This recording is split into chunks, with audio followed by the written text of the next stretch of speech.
levantarnos porque nos has traído, tú eres el que nos ha traído aquí, Señor. Fortaleces nuestra fe, nuestro corazón, nos haces sentir esa necesidad de venir a adorarte, de venir a rendirte culto, de venir a ofrecerte nuestras vidas, Señor, y es lo que estamos haciendo. Nos presentamos delante de ti como sacrificios vivos, agradables a ti, que esa es una manera de rendirte culto, de adorarte, de retribuir lo que tú has hecho por nosotros. Tú entregaste tu vida por nosotros y no podemos hacer menos que entregar nuestra vida a ti, que rendirte adoración, que darte gracias, que darte toda la alabanza, porque te la mereces, porque eres digno, porque eres fiel y porque eres bueno. Que sea alabado y glorificado tu nombre, Señor, y en el mensaje que veremos hoy, Señor, habla a nuestro corazón, ayúdanos a discernir tu palabra, y Padre, que pueda hacer mella en nuestro corazón para ponerla en práctica diariamente. Ayúdanos en el nombre de Cristo Jesús. Amén. Pues, hermanos, estamos concluyendo, el día de hoy se concluye el capítulo 12 de Mateo. Hemos decidido desde que empezamos a ver el Sermón del Monte en Mateo capítulo 5, 6 y 7, hemos decidido ver los discursos de Jesús a lo largo de Mateo. El primer discurso fue el Sermón del Monte, Mateo 5, 6 y 7. El segundo discurso es Mateo 10. Mateo 10 sí comienza a partir del versículo 5 y nosotros lo vimos desde el principio, que nos llevó también varias semanas viendo acerca de el llamado de los apóstoles. El capítulo 11 propiamente no es un discurso de Jesús, aunque sí aparece gran parte. Si ustedes tienen Biblia con las letras en rojo, ahí les indica cuándo habla Jesús y cuándo no, y así visto desde encima, pues podemos decir, ¿cómo que no va a ser un discurso de Jesús? Sí se ve palabras de Jesús, aunque propiamente no se reconoce como un discurso que comienza y termina o que tiene ese propósito. Fue el capítulo 10, pero para unirlo con el capítulo 13, que ahí es donde está el tercer discurso, que son las parábolas del reino, así está reconocido, así está clasificado, pues nos seguimos con Mateo 11 y 12 y hemos visto temas muy interesantes, muy retadores, y pues la palabra de Dios siempre es eficaz a nuestra vida, y creo que también cuando nos metemos de lleno a escudriñarla, sea cual sea el pasaje, pues el Señor hablará a nuestras vidas. Esto es lo que se conoce como la predicación expositiva. A veces le pueden preguntar a algún hermano, oye, ¿de qué vamos a hablar la semana pasada? Y tal vez les diga, pues no sé, vamos a ver qué Dios nos dice, y no porque llegue sin preparación y diga, pues a ver, Señor, dame puntería y a ver qué hablamos hoy. No ese es el tema, sino que si esa semana se va a estudiar el pasaje, se tiene que responder muy honestamente, no sé, vamos a ver qué dice el pasaje, y lo que diga el pasaje, eso hablaremos la siguiente semana. Contrario a cuando es una predicación temática, no que esté mal, sino que es una manera diferente de ver las cosas. La siguiente semana hablaremos del gozo. Bueno, sabemos que es el gozo, entonces el predicador buscará ya sea un pasaje para escudriñarlo y desmenuzarlo y darlo, o puede hacer uso de varios pasajes o incluso de un recorrido por toda la Biblia para abarcar el tema del gozo. ¿Sí vamos bien? Muy bien, entonces hemos decidido ir por expositivamente, por versículo a versículo, casi desde el Mateo 10, que fue el segundo discurso, y ahora estamos concluyendo Mateo 12, del 46 al 50. Ahí acaba este capítulo, y la siguiente semana comenzaremos con Mateo 13, el propósito de las parábolas de Jesús. Veremos Mateo 13, del 10 al 17. ¿Por qué no comenzaremos desde el 1? Porque precisamente veremos ese propósito de las parábolas, y ya a la siguiente semana veremos la primera de esas parábolas, que es la parábola del sembrador. ¿Les gustan las parábolas? Creo que las hemos conocido, las hemos citado, las hemos dado como referencia, pero bueno, ahora tendremos el trabajo de profundizar en ellas y extraer todas las verdades que el Señor Jesús nos da en ellas. Estamos entonces en Mateo 12, 46 al 50.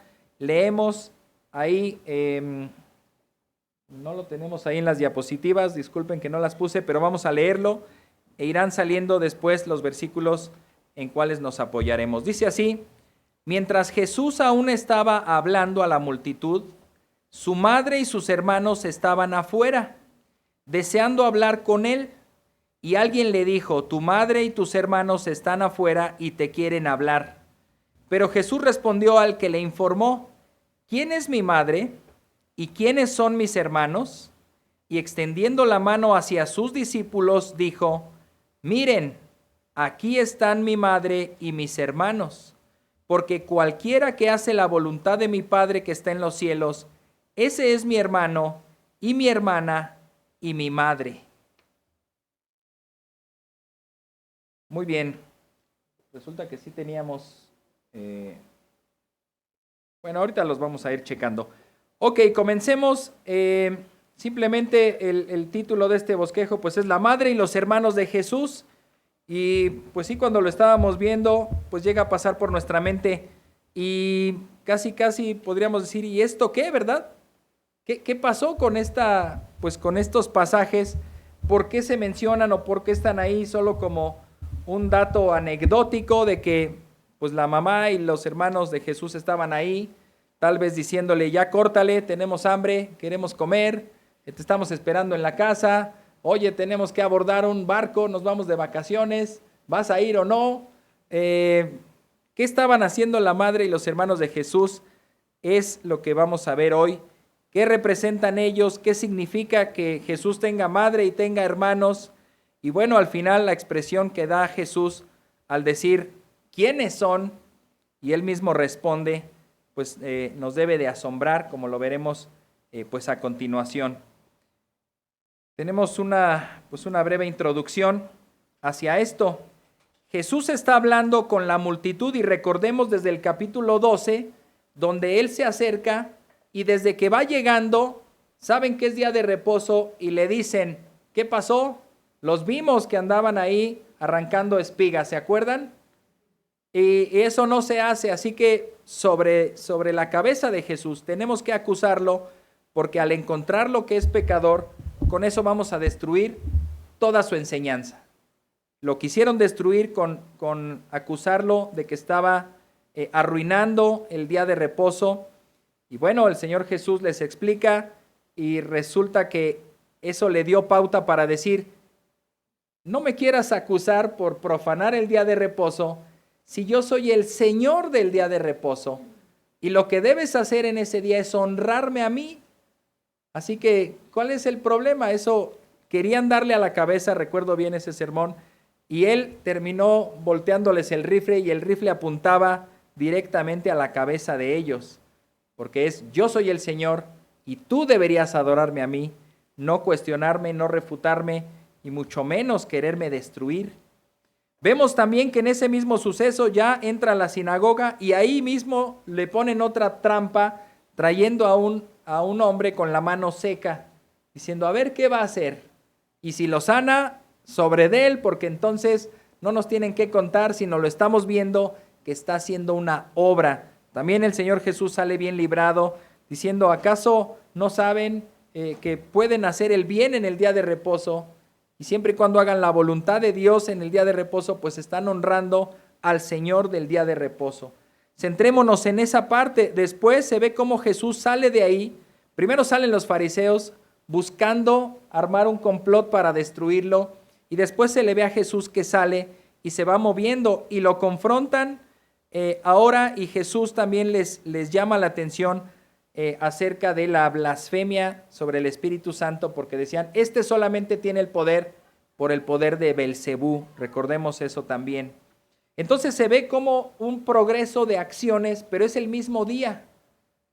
Pasamos a este pasaje donde dice: mientras Jesús aún hablaba a la multitud, lo cual también podemos pensar que cuando él llegó tal vez no llamó tanto la atención y comienza esa acusación: ustedes quebrantaron el día de reposo. Y tal vez los que estaban ahí voltearon: ¿cómo?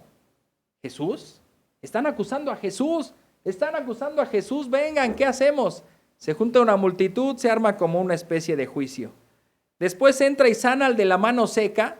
Yo creo que ahí salieron varios y diciendo, sanó a alguien, acaba de ocurrir algo asombroso, tienes que verlo. Se empieza a multiplicar la multitud, ¿verdad? Hace 15 días veíamos que también el Señor responde ante una señal que le piden y decíamos, ¿por qué piden una señal cuando acaba de hacer una? Bueno, a lo mejor se iban integrando otros personajes a la escena. Y entonces vemos que ahora ya es una multitud. Él sigue hablando a la multitud. Y aquí ya no se centra tanto Mateo a decirnos de qué está hablando o qué está diciendo. A lo mejor probablemente está mostrando lo inmediatamente anterior, que es la señal que le piden, que dice, ninguna señal les será dada, sino la del profeta Jonás. ¿Se acuerdan, verdad? ¿Sí hicieron su tarea? Bueno, el hermano Ricardo ya se encargó también de acordarnos y de revisar la semana pasada, de haberla leído, ¿verdad? Entonces, veíamos esa señal de Jonás y se centró también a decirles, a recriminarles aún más acerca de la condición de esta generación. Llega Jesús a un punto de confrontación directa, donde los acusa porque ellos siguen el camino de la incredulidad.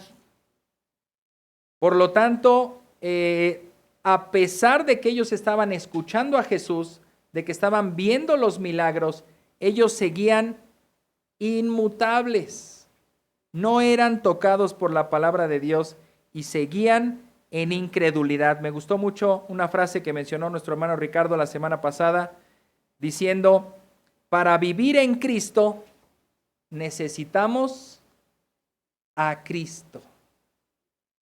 Para vivir en Cristo necesitamos a Cristo. Y el mensaje de la semana pasada se centró en esta especie de parábola también o historia que cuenta Jesús acerca de un demonio que habita una casa, un ser humano, pero de repente se va, la casa se arregla, recordemos lo que era el cosmético, ¿verdad? Se adorna, se pone bella la casa, pero este demonio no está conforme y regresa, porque el fin de todo demonio es destruir. Regresa a esa casa, pero, ¿cómo poder decirlo? ¿Bien acompañado o mal acompañado? Si le preguntamos a él, dice, estoy bien acompañado por puros maleantes, ¿verdad? Para nosotros es muy mal acompañado, regresa con otros peores que él y el estado posterior de esa persona resulta peor que el anterior. Eso es a lo que Jesús les está llamando con ese mensaje, a decir, bueno, no es suficiente para ti que rechaces la palabra de Dios, que rechaces las señales del Hijo de Dios, que rechaces la autoridad y la persona del Hijo de Dios, sino que persistes todavía en esa incredulidad. Es en ese momento cuando pareciera que esto se interrumpe. Estamos ahí en Mateo 12, 46 y 47, y ahora sí entramos en el punto 1 de este bosquejo.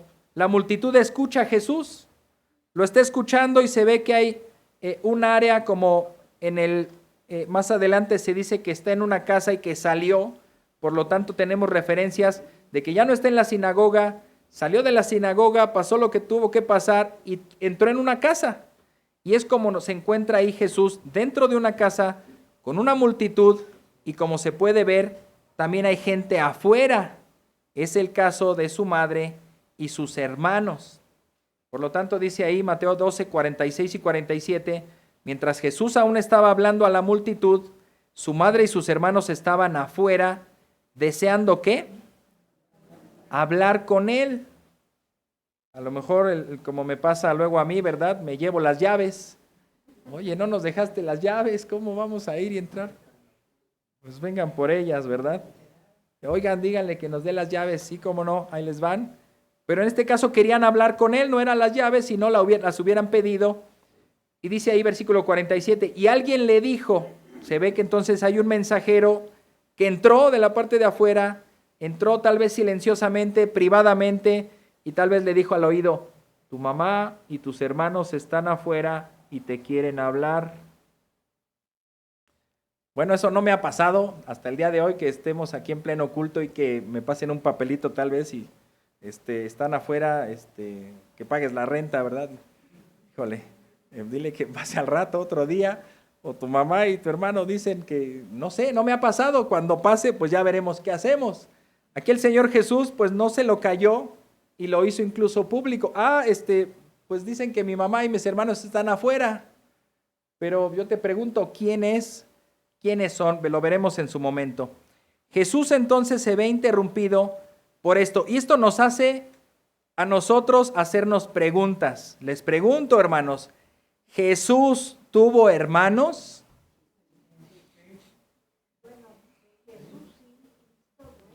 Ok, muy bien. Aquí la hermana Maggie nos hace esa diferencia entre Cristo, el Dios, Cristo, el Hijo de Dios, aunque hay dos naturalezas en una misma persona, pero viéndolo así, pues Jesús, que es eterno, pues no ha tenido otros hermanos desde la eternidad. Dios no ha tenido otros hijos como Cristo, pero en la parte humana, Él vino al mundo, Él nació de una mujer, y bueno, tenemos que ver, y lo vamos a ver en varios versículos, acerca de cómo está eso, si tuvo hermanos o no. ¿Cuántos creen que haya tenido? ¿Uno o dos? ¿Cuántos? ¿4 o 5? Pues eran familias numerosas, ¿verdad? En la antigüedad. Por lo menos 4 hombres, más las hermanas, que también se menciona ahí, que casi no se habla de eso. Hermanas. Muy bien, acompáñenme a Lucas capítulo 2, versículos 39 y 40.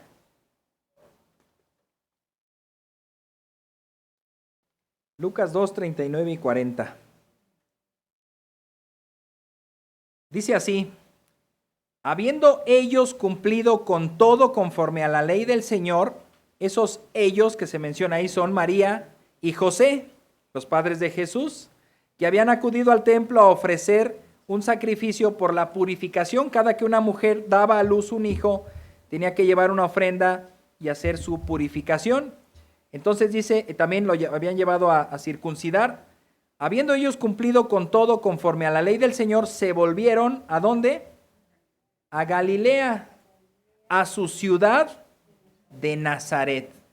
Ahí nos indica que ellos vivían en Nazaret y fueron a Jerusalén a presentarlo al templo por la circuncisión y por un sacrificio. ¿Y qué dice el versículo 40? Y el niño crecía y se fortalecía, llenándose de sabiduría, y la gracia de Dios estaba sobre él. Hay otro evento que se narra acerca de la infancia de Jesús cuando tenía 12 años. Lucas 2, ahí mismo en Lucas 2, pero versículo 51. Jesús descendió con sus padres y vino a Nazaret. Ustedes recuerdan ese episodio donde van a la fiesta, pero al salir él se queda hablando ahí con los maestros de la ley y se les pierde, y cuando ya van en camino dicen, ¿dónde está el niño? ¿No venía contigo? No venía contigo. Pues vamos a regresarnos a buscarlo. Lo encuentran y entonces ahora dice ahí, descienden con sus padres de regreso a Nazaret, y continuó sujeto a ellos. Su madre atesoraba todas estas cosas en su corazón. Pues el hecho de que tuviera una madre, pues no nos queda la menor duda. Desde su concepción, cuando es anunciado por el ángel que una mujer virgen iba a recibir el don del Espíritu Santo y iba a ser engendrado en ella el Hijo de Dios, pues ahí tenemos esa parte. Después nació el Señor Jesús, después lo presentan aquí y se ve que Él es un hijo, un bebé en su momento, un niño que va avanzando y tiene papá y mamá. Hasta ese momento cuenta con los dos. No se menciona acerca de sus hermanos, y algunos podrían hacerse la pregunta, pues si María estuviera con un niño muy pequeño, tal vez no hubiera ido a la fiesta. A lo mejor todavía no tenía otros hijos, o a lo mejor sí los tenía y ya estaban en la edad en donde podían ir todos juntos. No lo sabemos, pero se menciona que su mamá y su papá fueron a esa fiesta y solo hablan de Jesús. Y a lo mejor también, bueno, a veces a los que tenemos más de un hijo, nos pasa que de repente ya vamos en el carro y 1, 2, ay, nos falta uno, regrésate. ¿Dónde está, verdad? Bueno, espero no les pase a todos, ¿verdad? Pero tal vez aquí, ya teniendo más hijos, pues sí era pues hasta común que y se nos olvidó el mayor, ¿verdad? Ya no requiere tanta atención, estaba por allá y más bien ellos estaban cuidando a los más chicos. Puede ser, pero no vamos a entrar en esos detalles que tampoco aparecen en la Biblia y nos queremos centrar en lo que sí dice la Biblia. Acompáñenme a Juan 2:12. Juan 2:12.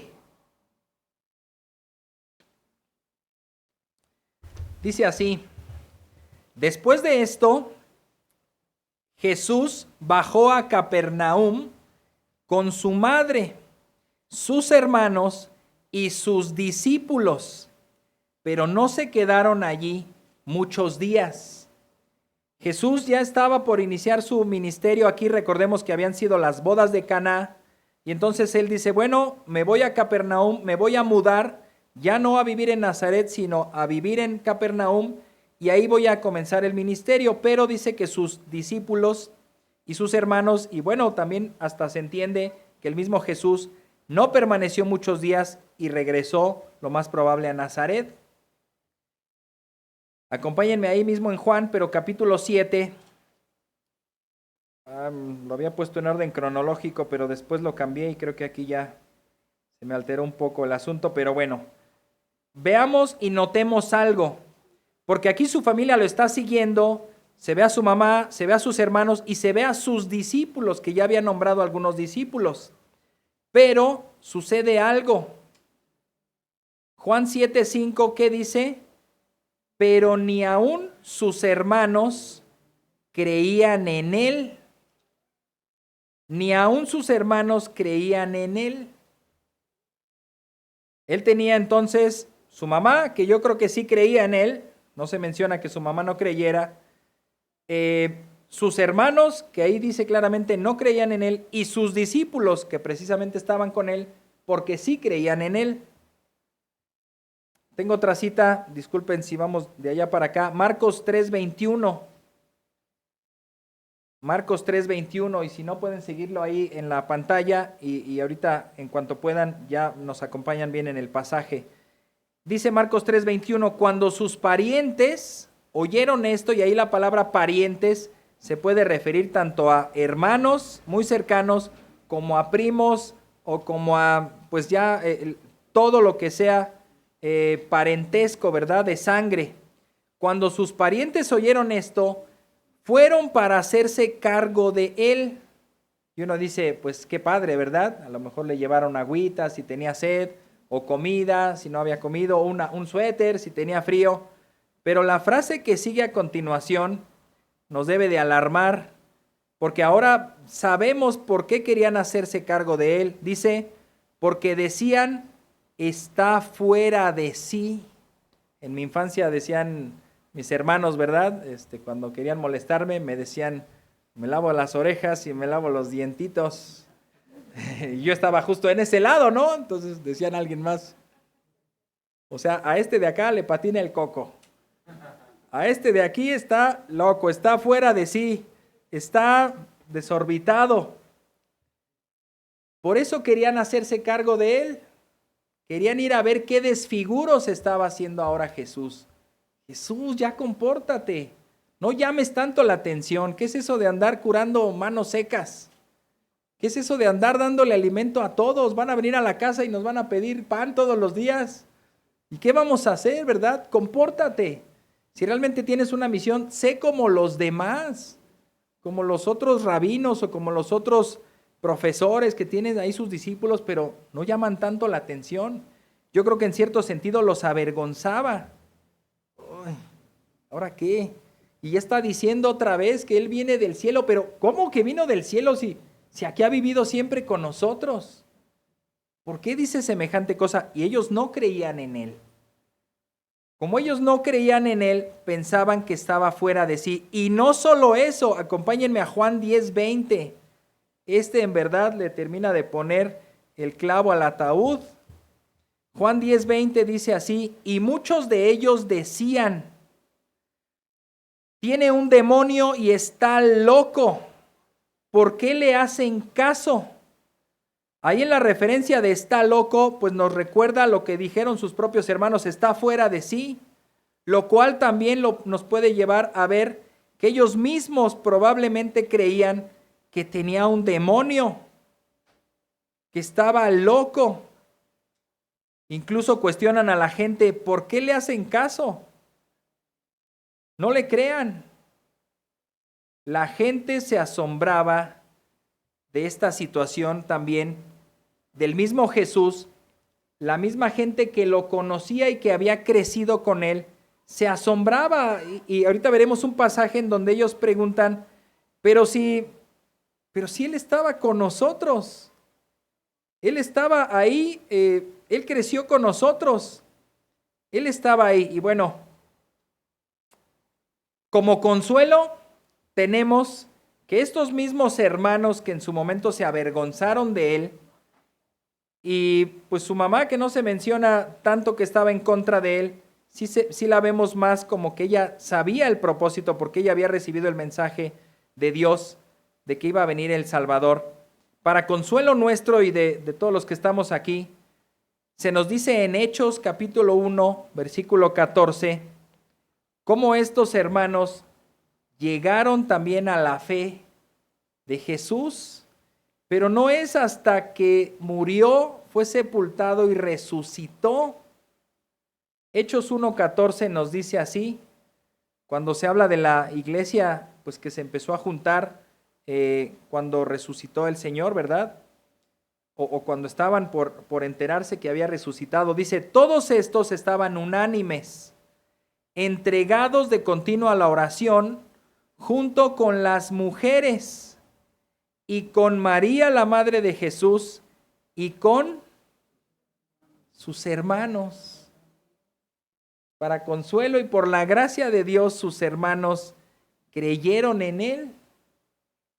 Qué difícil que durante la vida y obra y todas las señales que hizo el Señor Jesús, no creyeron en él.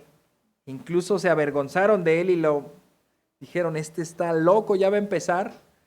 Pero tuvo que pasar todo lo que sucedió para que ellos reconocieran, es el Salvador. Y fue mi hermano. Y lo vi por tantos años. Ahora entiendo. Ahora entiendo todo. Ahora entiendo por qué, por más que le pellizcaba, no se enojaba conmigo, ¿verdad? O no me respondía con un golpe. ¿Por qué siempre fue tan manso, tan humilde, tan paciente, tan bondadoso, misericordioso? Ahora entiendo todo. Pablo también menciona a uno de ellos. Para consuelo nuestro, también repito, Pablo menciona que tuvo un encuentro con uno de ellos en Gálatas 1:19. Dice así, cuando Pablo apenas creyó y después de algún tiempo vino a Jerusalén y fue presentado a los apóstoles, dice ahí, pero no vi a ningún otro de los apóstoles, sino a Jacobo, el hermano del Señor. Ahí nos da una pista de que Jesús tenía un hermano y se llamaba Jacobo, incluso pues recibió a Pablo en esa visita que fue a Jerusalén. A este mismo Jacobo se le puede ver en otros pasajes del mismo libro de los Hechos, como en Hechos 12:17, que dice así, y haciéndoles señal con la mano para que guardaran silencio, les contó cómo el Señor lo había sacado de la cárcel. Esto es todavía Pedro dando un informe a la iglesia, y les dijo, informen de estas cosas a Jacobo. Este es el hermano de Jesús, y dice ahí a los hermanos, ya no se está refiriendo a los hermanos de Jesús, sino a la congregación. Entonces salió y se fue a otro lugar. ¿Por qué había que rendirle informe a Jacobo? El hermano de Jesús, porque Jacobo también empezó a tener esa relevancia y ese ministerio dentro de la iglesia. Hechos 15:13 nos dice que en el concilio, cuando se reunieron y dijeron, ¿qué vamos a hacer con los gentiles? ¿Realmente sí los debemos de tomar como creyentes o no?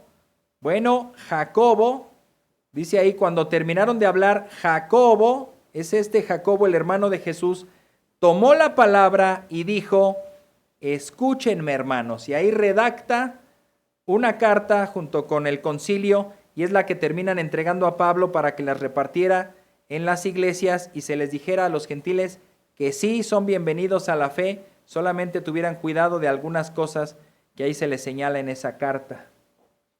Este mismo Jacobo, después nos encontramos una carta en el Nuevo Testamento, escrita por él. ¿Cuál? Santiago. Sí, fue líder de esa iglesia, fue uno de los ancianos de esa iglesia. Bueno, ese fue el apóstol. Jacobo el apóstol lo mataron muy luego. Este otro Jacobo es el hermano de Jesús y estuvo ahí gran parte. El concilio se cree que fue por ahí del año 50 más o menos. Ya habían pasado 20 años de la muerte y resurrección de Jesús y él estaba ahí al frente de la iglesia en Jerusalén. Jacobo, el hermano de Jesús. Muy prontamente, sí, lo que comenta aquí nuestra hermana Maggie, prontamente él escribe una carta porque es la primera carta escrita en el Nuevo Testamento, la epístola de Santiago. ¿Por qué Santiago? ¿Qué no era Jacobo? ¿Por qué Santiago? Muy bien, muy bien. Es un nombre latino que es Sant Jacob. Jacob es la manera como se escribe Jacob, pero ya en el latín. Entonces era la epístola de Sant Jacob, la epístola de San Jacobo, como podría ser de el Evangelio según San Juan. Pero ahí pues se hizo realmente una palabra. Si hoy decimos San Santiago, pues ya le estamos aumentando santos, ¿verdad? San, tartamudeando. San Jacobo. Ya sería hasta de más, ya se quedó, está incluido el San Jacobo. Podríamos decirlo, epístola de Jacobo, aunque pues ya se ha quedado y ha pasado pues hasta nuestros días como la epístola de Santiago. Él es el hermano de Jesús.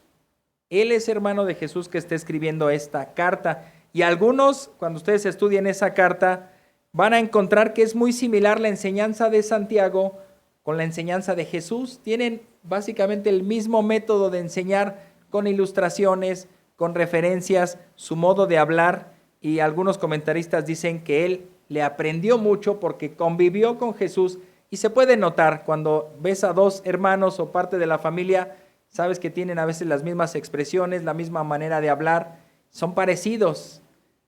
Yo creo que también físicamente se parecía a Jesús, pues era su hermano, su medio hermano, pero sí debía tener parecido con Jesús. Muy bien, tengo una cita aquí de un diccionario que nos habla con respecto a los hermanos de Jesús, porque hay debate. Nosotros hasta ahorita, pues no he visto a nadie que se levante de su silla y se salga y diga, ya no me hables más, Jesús no tuvo hermanos, María fue virgen y siempre virgen, y ella no pudo tener otros hijos, esos no son sus hermanos, me voy. ¿O acaso alguien? No, ¿verdad? Bueno, estamos dando por hecho que eso es verdad, pero hay otras posturas en cuanto a esto. Vamos solamente a citarlas, a ver qué dicen. Dice aquí este diccionario enciclopédico de la Biblia: la cuestión del parentesco de Jesús con sus hermanos ha sido sumamente debatida y se han presentado diversas teorías para afirmar que eran solo sus primos. Esta es la postura del catolicismo con respecto a estos personajes que en nuestra Biblia aparece como los hermanos. Ellos dicen, agrégale un primo, era su primo hermano, no era su hijo, porque ellos creen que María permaneció virgen siempre. De tarea, buscar algún pasaje que defienda o no la virginidad de María por siempre. Sabemos, y la Biblia dice que fue virgen al momento de concebir a Jesús, pero después de ahí, pues ahí se los dejo de tarea, ¿verdad? Ok, estas afirmaciones son las siguientes. Algunas personas afirman que solo es su primo. Algunos afirman que había sido hijo de un tal Alfeo o Cleofas. Esto es Jacobo, José y los demás que no leímos ese pasaje, ¿verdad? Se me traslapó aquí, se me fue. Seguramente lo vamos a leer más adelante. Ese pasaje, espero. Si no, es Mateo, ¿cuál, hermano? Mateo. A ver, acompáñenme a Mateo 13:55. Sí, no sé en qué momento lo perdí esa cita porque sí la iba a mencionar ahorita en la introducción. En qué momento se me perdió o la borré por accidente. No confíen en los aparatos digitales, hermanos. Mejor lápiz y papel, ¿verdad? Mateo 13:55 dice ahí, la misma gente de Nazaret, a eso estábamos apuntando hace ratito. Él vivió en Nazaret, él fue criado en Nazaret. La gente conocía a su familia, lo conocían a él, conocían a su mamá y conocían a sus hermanos y se asombran cuando él empieza a enseñar y a hacer estas señales. Dice el versículo 55, ¿no es este el hijo del carpintero? ¿No se llama su madre María y sus hermanos Jacobo, José, Simón y Judas? ¿No están todas sus hermanas con nosotros? ¿Dónde pues obtuvo todas estas cosas? Ahí se mencionan a 4 hermanos varones y hermanas, podríamos decir que solamente, pues ya en plural diríamos dos o más. Pero cuando dice todas sus hermanas, también eso nos apuntaría a que por lo menos fueron 3. Eran familias grandes, hermanos. Ahí está entonces la cita de los hermanos y las hermanas de Jesús. Ahora, dice acá esta cita que les mencionaba, algunos afirman que estos hijos habían sido hijos de Alfeo o Cleofas y de María, pero María la hermana de la madre de Jesús. Y uno dice, ¿cómo que María es la mamá de Jesús? Pero tenía una hermana, ¿cómo se llamaba? María. Yo creo que también tenían otros nombres, pero también es identificada en Juan 19:25 como las personas que van ahí al sepulcro y se cita a María, la madre de Jesús, a María, la hermana de la madre de Jesús, y la otra María. No, bueno, ¿son galletas o cómo, verdad? Muchas Marías. Entonces dicen, bueno, estos hijos que aparecen ahí sí son hijos de una María, pero no es la madre de Jesús, sino es la hermana de Jesús, y entonces son hijos, son primos. Ahí podríamos entender, bueno, pues si es así, pues sí serían sus primos. Ahora, hay algo clave, el término primos es una palabra griega que sí existe, nunca es empleada en el Nuevo Testamento para designarlos a ellos, como sí se puede referir a Marcos, el primo de Bernabé, en Hechos 23:16. Se dice que Marcos era primo de Bernabé y aparece el nombre griego, Anepsios. Es un primo, la palabra aquí que aparece es adelfos, hermanos, lo cual denota hijos de un mismo padre o de una misma madre. También aparece en el libro de los Hechos acerca de un pariente de Pablo, que se dice expresamente el hijo de su hermana. Esa cita está en Hechos, perdónenme. Ay, me perdí un poco.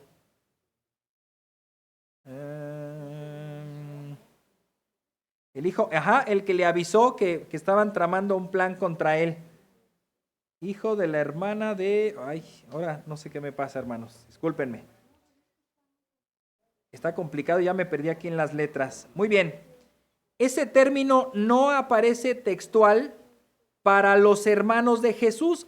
No es que no exista el término y solo se dijo, pues es que en adelfos, en hermanos, ahí están todos, como si se dijera pariente. Tampoco aparece pariente más que en esa cita que leímos en Juan, donde sus parientes estaban preocupados por lo que él decía. Ahí hasta se puede ampliar a tíos, primos, vecinos y gente que estaba ahí, que estaban preocupados por él.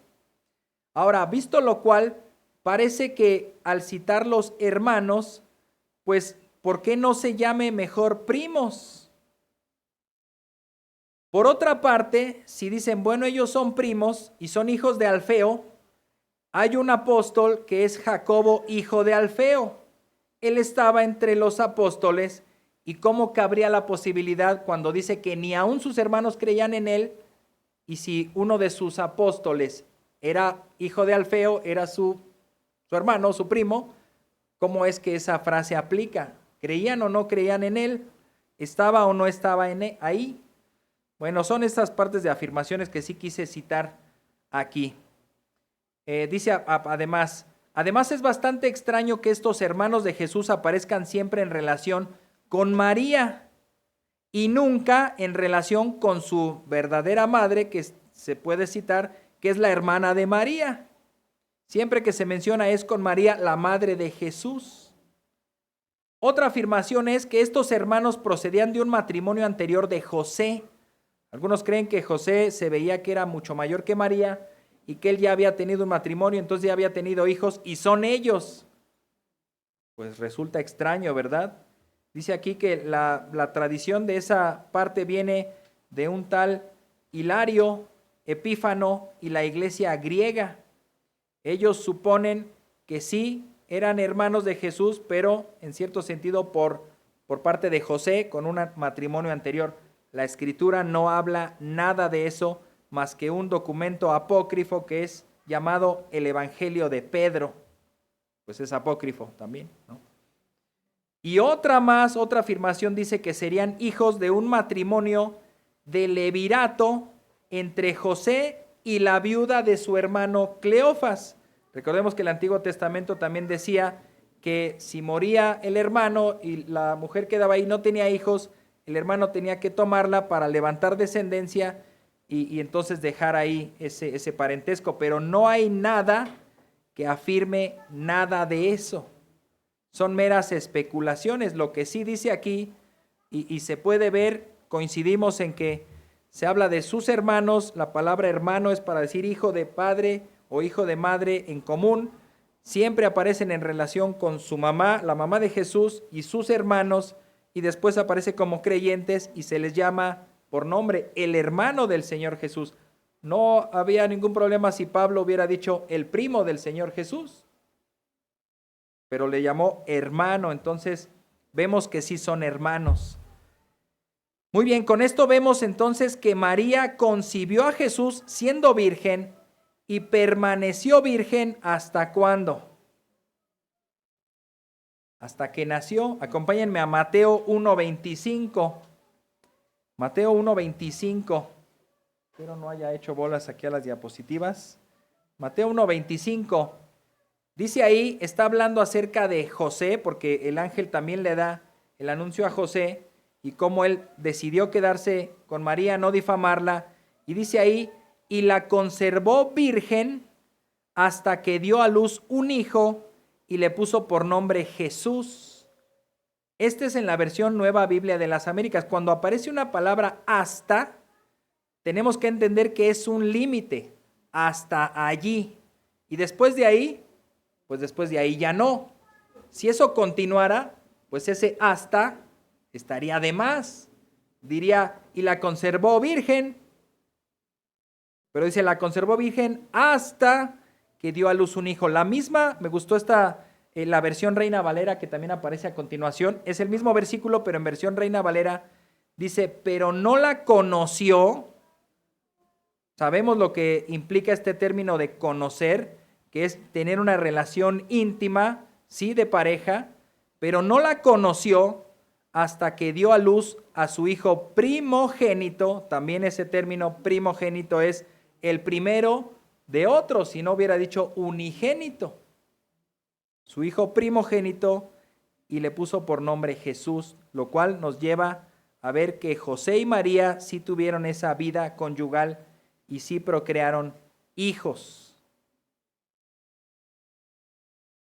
Muy bien, segunda pregunta. Estamos en las preguntas de observación. Todavía no empieza el sermón. No se crean. No se crean, ya empezó. ¿Por qué su familia lo busca y qué le querían decir? como en los pasajes que ya vimos, es probable que ellos digan, nos avergüenza, ya díganle algo, ya díganle que acabe, no se meten más problemas. Tenemos la referencia por Mateo 12:14. Regresemos a nuestro pasaje, Mateo 12:14. Nos dice que los fariseos, una vez que no funcionó las primeras estrategias, dice ahí, pero cuando los fariseos salieron, hicieron planes contra él para ver cómo lo podrían destruir, lo cual aquí sí nos hace ver en el sentido de una preocupación real y genuina a su madre y a sus hermanos. Te van a matar. ¿Sabes qué? Mira, ya termina por hoy la enseñanza, ya mañana continúas y a lo mejor les vas a seguir diciendo, está bien, pero hoy los ánimos están muy exaltados contra ti. ¿Y sabes qué? Escuchamos que estaban planeando cosas muy malas contra ti. Y tal vez en la notita ahí decía, queremos hablar, no iban a alarmar a todo el mundo, por eso querían hablar con Jesús y tal vez en eso ya interrumpir y que Jesús despidiera a la multitud. Bueno, mañana le seguimos, nos vemos. Ahora sí, ¿qué pasó? Ay, qué bueno que dejaste ya de hablar.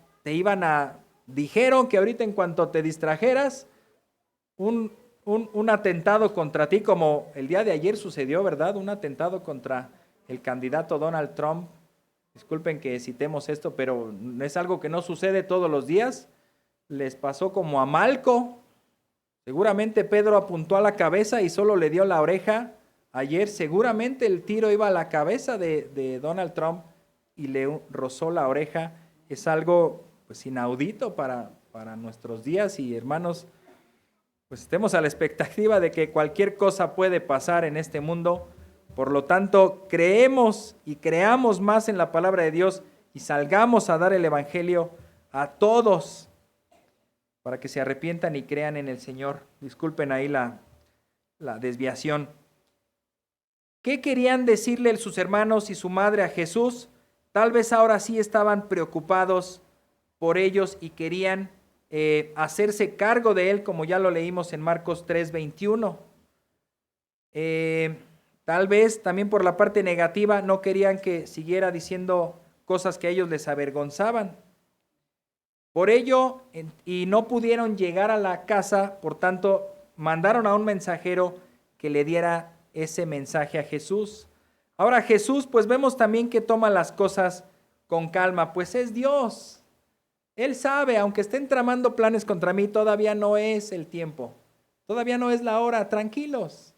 Y quizás hasta con un tono de, mis hermanos, mi mamá. Y vamos al segundo punto, que es Jesús responde al mensajero. Versículos 48 y 49. Pero Jesús respondió al que le informó, ¿quién es mi madre y quiénes son mis hermanos? Y extendiendo la mano hacia sus discípulos, dijo, miren, aquí está mi madre y mis hermanos. Jesús le está indicando al mensajero, por medio de una pregunta, era el método de Jesús también, hacer preguntas, responder una pregunta con otra pregunta y enseñar de esa manera.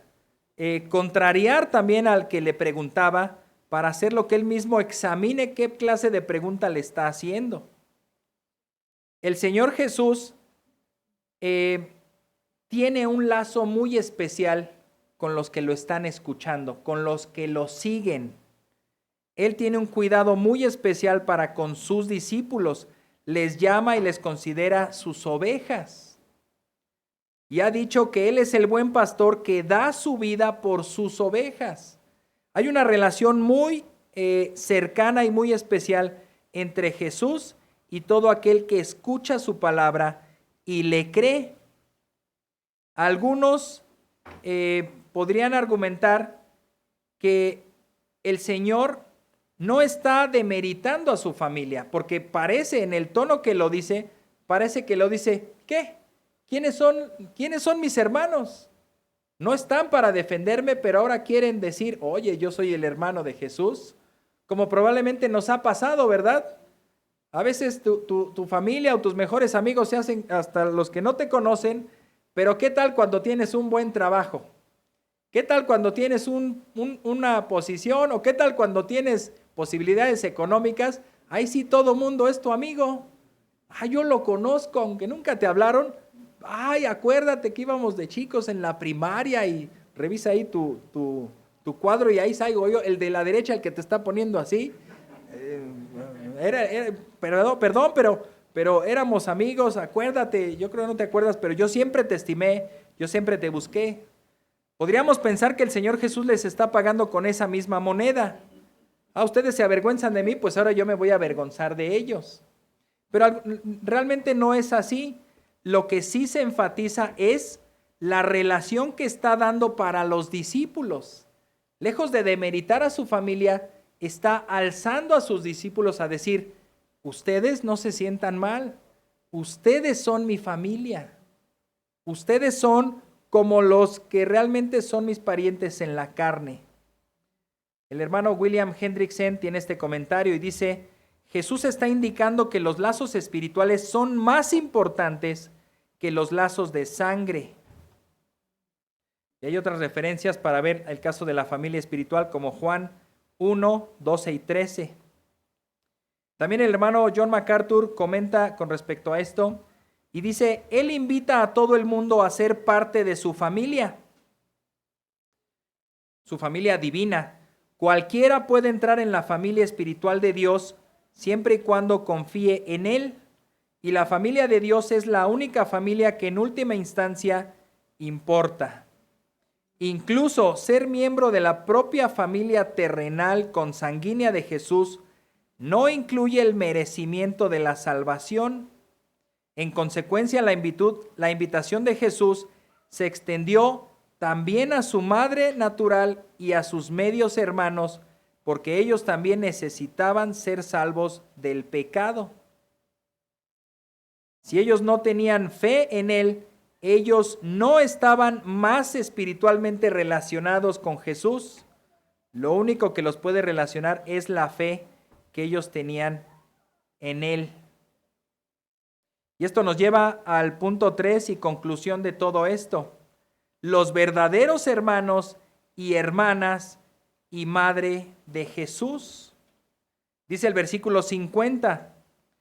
Porque cualquiera que hace la voluntad de mi Padre que está en los cielos, ese es mi hermano y mi hermana y mi madre. ¿Quién estaba escuchando a Jesús en esa multitud? ¿Los discípulos? ¿Nada más? Mucha gente, fariseos, escribas, tal vez hasta extranjeros había ahí, herodianos, no lo sabemos, ¿verdad? Amigos y enemigos estaban escuchando. Entonces, si nos quedamos con solo la primera declaración, ahora Jesús también tal vez reconoció en cierto lugar donde estaban sus discípulos, los que sí creían en Él, y por eso es que extendió la mano. Ellos son el equivalente a mi madre, a mi hermano o a mi hermana. Los que oyen, aquí están mi madre y mis hermanos, pero además Jesús dice, cualquiera que hace la voluntad de mi Padre que está en los cielos, ese es mi hermano y mi hermana y mi madre. Jesús, por lo tanto, pone una condición. Hablamos acerca del amor sin condición de Jesús. Pero este amor de Dios también, este amor de Jesús para con sus discípulos, sí incluía condiciones. ¿Había puesto el Señor alguna condición antes? ¿Se acuerdan de alguna condición? Las condiciones generalmente aparecen con la palabra sí. Si ustedes hacen esto, entonces yo esto. ¿Cuándo con los reyes? Ok, Dios para con los reyes. Ok, bien, sí, en el Antiguo Testamento. Aquí la pregunta fue Jesús. ¿Jesús mismo había hecho alguna condicionante? Ok. Serán verdaderamente mis discípulos. Si ustedes escuchan y hacen lo que yo les mando, serán verdaderamente mis discípulos. Juan 15:14 dice así: ustedes son mis amigos si hacen lo que yo les mando. Condicionante.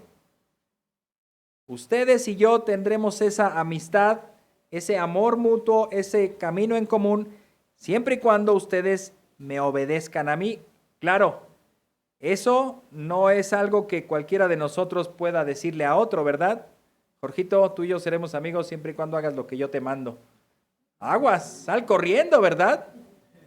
Salgan corriendo porque las sectas se manejan así. Se suben a un pedestal y ponen algún privilegio de ser pastor, ser el ungido, el apóstol, el arcángel. Me estaban diciendo que ya no es apóstol, ahora es el arcángel. Bueno, como sea que les llamen, tengan mucho cuidado si les ponen esta clase de condiciones. Bueno, vas a ser congregante siempre y cuando hagas todo lo que yo te digo.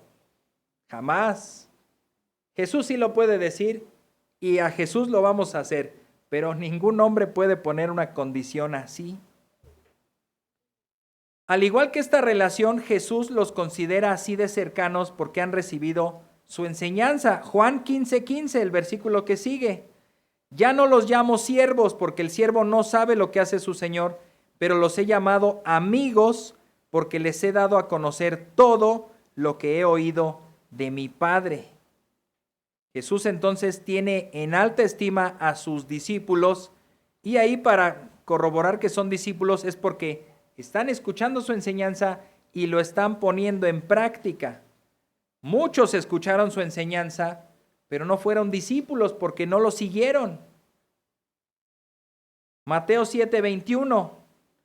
No todo el que me dice Señor, Señor entrará en el reino de los cielos, sino el que hace la voluntad de mi Padre que está en los cielos. Condición.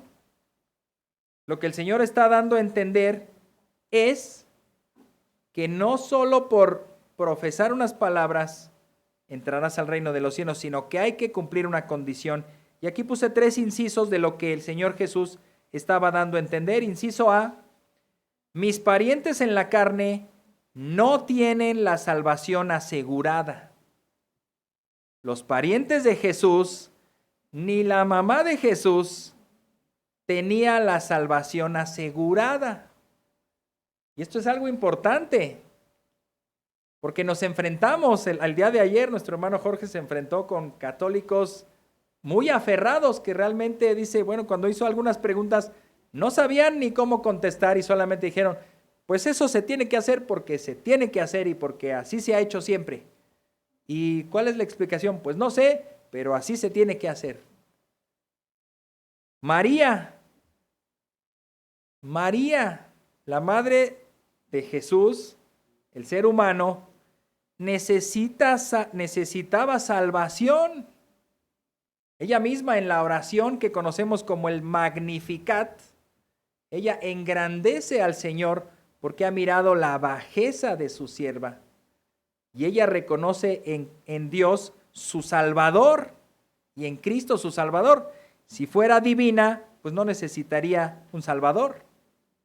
Es humana como cualquiera de nosotros y el Señor Jesús está poniendo esa condición. ¿Eres mi pariente? Sí, no importa. La condición para ser salvo es la fe. Hay algo que se llama nepotismo. ¿Lo han escuchado? Bueno, la definición de nepotismo es utilización de un cargo para designar a familiares o amigos en determinados empleos o concederle otro tipo de favores sin considerar los méritos y la capacidad ni de ellos ni de otros. Nepotismo. ¿Pasa eso en nuestros días? Pues algo que pasaba nada más en la antigüedad. Pasa, ¿verdad? Y a veces en las empresas es muy triste ver personas que van trabajando, que llevan años y años de estar en un puesto y que buscan ascender, buscan llegar a otro lugar y, no, ya está ocupada la vacante. ¿Quién? Pues el sobrino, el hermano, el cuñado, el primo, el tío. Oye, pero ni estudios tiene, ni nunca lo he visto en la empresa, solo viene el día de cobro, o ya ni tiene que venir, se lo depositan. Y aparece ahí en la plantilla director general de no sé qué. ¿Cómo le hizo? ¿Cómo hizo carrera en esta empresa? Es que es pariente. Nepotismo, eso está mal. El Señor Jesús está diciendo, no por ser mis parientes, van a entrar al reino de los cielos. Necesitan creer. Dice Romanos 9:6, pero no es que la palabra de Dios haya fallado, porque no todos los descendientes de Israel son Israel. ¿Cómo está esa? El Señor libró al pueblo de Israel de Egipto, ¿verdad? Y atravesaron el Mar Rojo. Atravesaron y llegaron a la tierra prometida. ¿Todos se salvaron? Bueno, de la esclavitud, sí. De la muerte en el mar, sí. De la hambruna en el desierto, sí. Pero del pecado, no tenemos la certeza. Muchos fueron incrédulos. ¿Qué querían hacer? Regresarse, nombrar un capitán e irse, adorar otros ídolos, poner un becerro ahí. Realmente no eran creyentes. No todo Israel es Israel. Esto es, no todo Israel será salvo.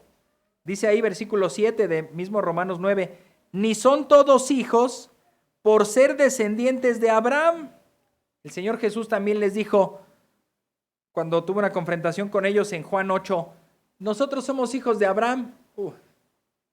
Pues Abraham, Dios puede levantar piedras, me parece que más bien fue Juan el Bautista. Dios puede levantar de las piedras hijos de Abraham. Eso no te da ninguna garantía. Y el Señor Jesús ahí sí en Juan 8 les dice, ustedes más bien son hijos del diablo. Se lo está diciendo a israelitas nacidos ahí en Israel, a fariseos, a los que no están de idólatras, no están creyendo en otra cosa, están adorando al Dios en el templo, están sacrificando, están llevando lo que ellos consideran que es la ley, y les termina diciendo Jesús, ustedes son hijos no de Abraham y no de Dios, sino del diablo. Versículo 8, esto es, no son los hijos de la carne los que son hijos de Dios, sino que los hijos de la promesa son considerados como descendientes. Y ahí hay que ver Romanos 8 y 9, cómo se hace una analogía de un olivo natural y que se le injertan ramas silvestres. Ahí estamos nosotros.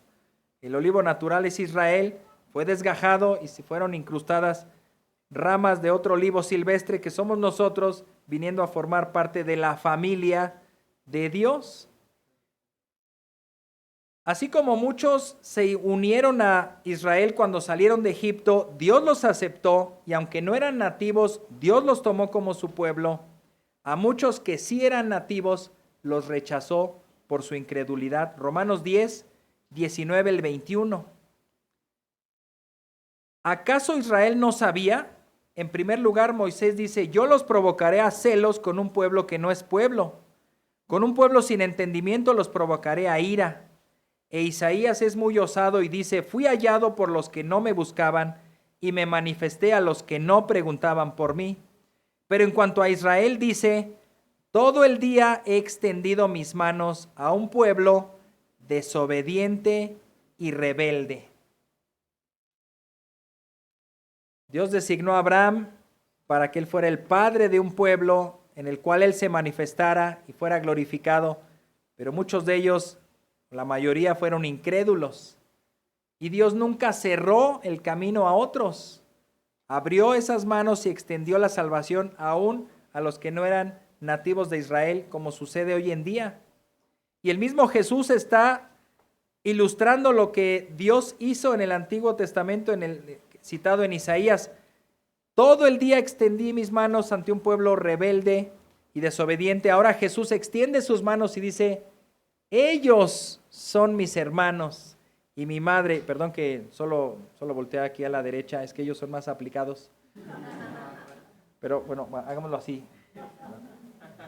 Señor Jesús dice, extendió sus manos a todos ellos, son mis discípulos. Ellos son mis hermanos, ellos son mis parientes verdaderos, porque han creído en mí. Jesús les extiende la mano con esa expresión de favor y de reconocimiento que son sus verdaderos discípulos. Segundo inciso, ya vamos a acabar, hermanos, no desesperen, no desmayen, ya vamos a acabar. Como no tengo ningún reloj, pues no veo la hora, yo me sigo. Sí tengo, ¿verdad? Ya mérito. Inciso B, los que me llaman Señor no tienen la salvación asegurada. Primer inciso, los que son mis parientes no tienen la salvación asegurada. Segundo inciso, los que me llaman Señor no tienen la salvación asegurada. La hipocresía se manifiesta generalmente cuando decimos una cosa, pero hacemos otra. El Señor Jesús ilustró en una parábola con dos hijos, ¿verdad? Hijo, ¿puedes ayudarme a trabajar? No quiero, papá. Hijo, ¿puedes ayudarme a trabajar? Sí. ¿Y qué pasó? El que dijo no, sí fue. Y el que dijo sí, no fue. Si simplemente confesamos a Jesús por Señor, pero no gobierna en nuestras vidas, pues es como decirle sí voy, y no vas. Y aun cuando tú digas, bueno, me cuesta tanto trabajo decirle Señor, porque realmente no le obedezco, pero poco a poco le obedeces, pues estás afirmando con tus hechos que sí es tu Señor, aunque es necesario confesar también con la boca que Él es el Señor. Pero ahí sin engañar a nadie, en tu corazón el Señor te ve. ¿Te estás escondiendo de los que te ven o te estás mostrando una cara de los que te ven? Pero el Señor te ve, te conoce. Cuando estés ahí en tu camita y te vas a dormir, cierras tus ojos, ahí está Dios. Ahí te ve, sabe tus pensamientos. Y realmente es donde puedes preguntarte a ti mismo, ¿es mi Señor o no es mi Señor? ¿Entraré al reino de los cielos? ¿O me dirá el Señor, no te conozco? Segunda de Timoteo 2:19, me gusta este texto. A ver qué les parece. Dice, no obstante, el sólido fundamento de Dios permanece firme, teniendo este sello. Y fíjate cómo se cambia esas cosas. Esta ilustración me la hicieron hace mucho tiempo. ¿Tú conoces al presidente? Bueno, ¿sabes cómo se llama? ¿Sabes qué es el presidente? ¿Sabes dónde vive? ¿Sabes su función? ¿Tú lo conoces? ¿Ok? Bueno, lo conocemos, ¿no? Sabemos quién es. Pero ¿qué pasa si te presentas allá a tocar en Palacio Nacional? Oye, pues yo te conozco, déjame entrar. ¿Quién es usted? No te van a dejar entrar a menos que Él te conozca a ti. Fulgencio, déjalo entrar. Ya quedamos que le iba a invitar unos tamalitos. Ya, hasta ahí. Lo conoce, ¿verdad? Lo deja entrar. Así que no importa si la gente conoce a Dios, porque la gente dice que conoce a Dios. Pues claro, lo conocemos. Y a Cristo, por supuesto, he visto las películas, ahí está, es el que fue crucificado, ¿no? Sí, lo conozco. Pero aquí el meollo del asunto es si Dios te conoce a ti, si Dios los conoce. Y dice este pasaje, está el fundamento sólido, teniendo este sello, el Señor conoce a los que son suyos, y que se aparte de la iniquidad todo aquel que menciona el nombre del Señor. Aquí hay también una condición, un mandamiento. ¿Dices que yo soy tu Señor? Sí, pues apártate de iniquidad. No puedo. Entonces, ¿soy tu Señor? Sí, apártate de iniquidad. Yo sé que no puedes, pero si yo soy tu Señor, sí vas a poder, porque yo te voy a ayudar. Como el Señor conoce a los que son suyos, Él les ordena que vivan en santidad, que se aparten de iniquidad. Los que confiesan con su boca deben también creer en su corazón y obedecer. Romanos 10, 9 y 10, que si confiesas con tu boca a Jesús por Señor y crees en tu corazón que el Señor le resucitó de los muertos, serás salvo. Porque con el corazón se cree para justicia y con la boca se confiesa para salvación. Vivir de acuerdo a lo que creemos y confesamos. Eso también se designa como algo íntegro, algo que es de una sola pieza. Dijiste sí, pues ya dijiste, ya quedaste. Ahora hazlo. Inciso C.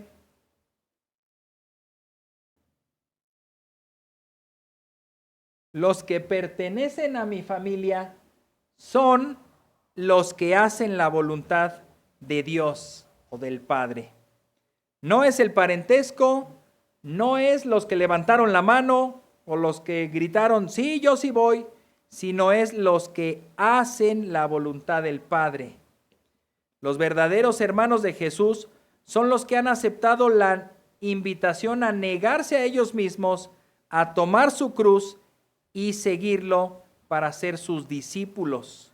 Son aquellos que hacen, no solamente dicen, sino que hacen. Ahora, hermano, ¿cuál es la voluntad de Dios?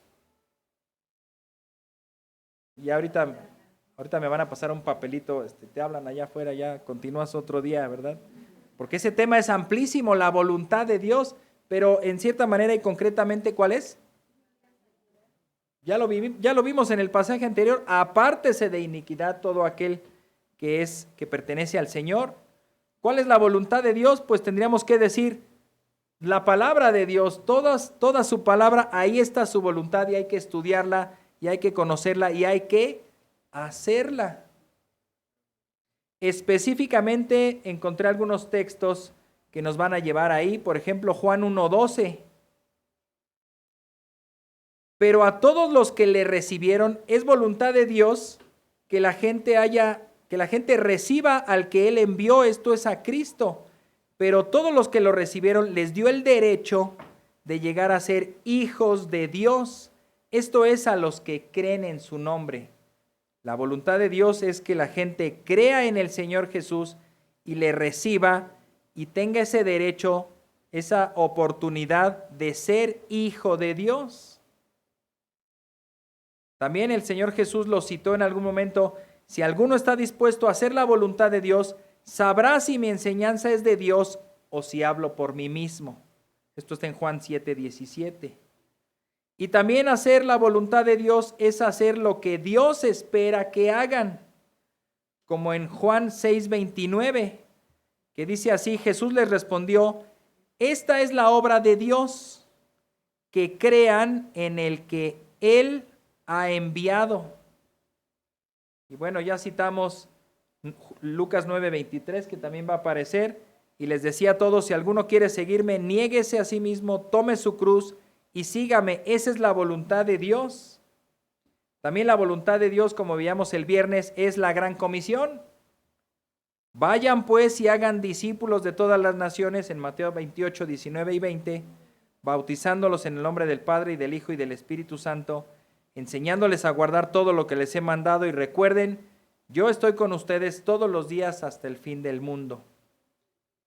Hermanos, este es un privilegio, poder pertenecer a la familia de Dios. ¿Por medio de qué?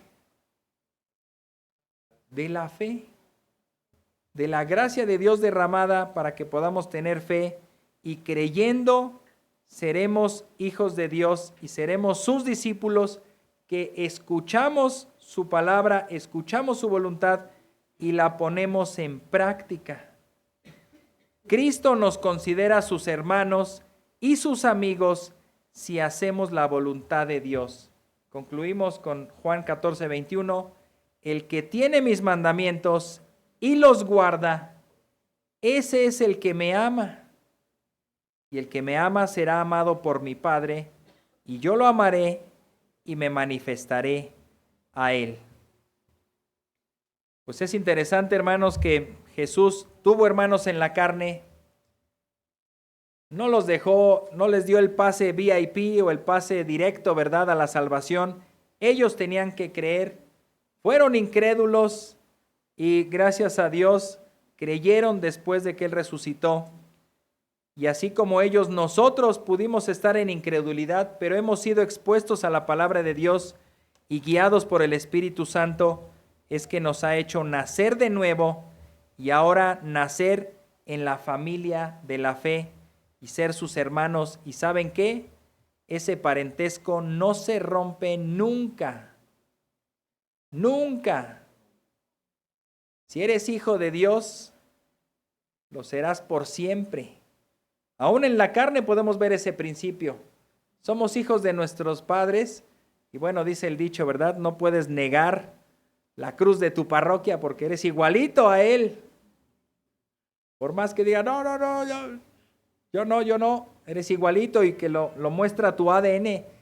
Vas a ser hijo de quien es tu padre siempre. Siempre no dejarás de ser su hijo. Y asimismo con Dios, si eres hijo de Dios, no dejarás de ser su hijo nunca. Y Él te llevará a sus moradas celestiales porque formas parte de su familia. Repito, por medio de la fe. Oremos.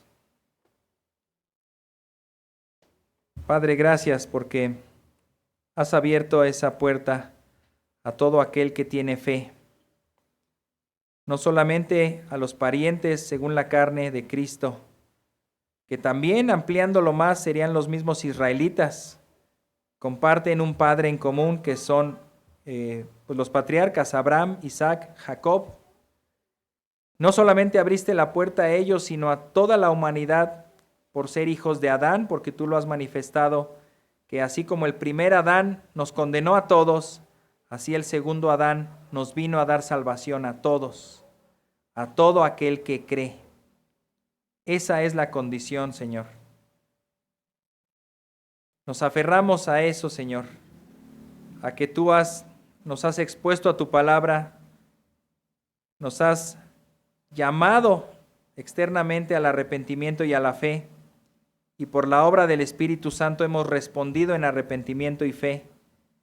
Y Señor, la obediencia a tus mandamientos, la obediencia a tu palabra, es lo que mostrará el fruto de que somos realmente hijos tuyos. Padre, ayúdanos a examinarnos a nosotros mismos. Si no hay ese fruto, lo más probable es que no hayamos nacido de nuevo. Y si hay ese fruto, aunque sea en cantidades pequeñas, aunque sea los primeros frutos de la cosecha, que no siempre son tan abundantes, pero hay fruto, hay evidencia de que somos hijos tuyos, y eso también nos anima a perseverar, a seguir adelante y a saber que esa obra no es producto de nuestro esfuerzo solamente, sino de tu palabra, del poder del Espíritu Santo morando en nosotros y de la santificación que tú produces en nosotros, y que sí también requiere nuestro trabajo, nuestro esfuerzo, nuestra llenura de la palabra de Dios y del Espíritu Santo. Ayúdanos, Padre, y anímanos a que si somos tus hijos, también actuemos como tales, que portemos dignamente ese título de hijos de Dios, hijos del reino, y proclamemos a las naciones el reino de los cielos, y seamos esos obreros, esos hijos que te sirven no por temor, no como el empleado que te sirve nada más cuando está siendo visto, sino como el hijo que te sirve porque te ama. Queremos servirte, Señor, porque te amamos y tú nos has amado primero. Te alabamos, Padre, y te agradecemos en el nombre de Cristo Jesús. Amén.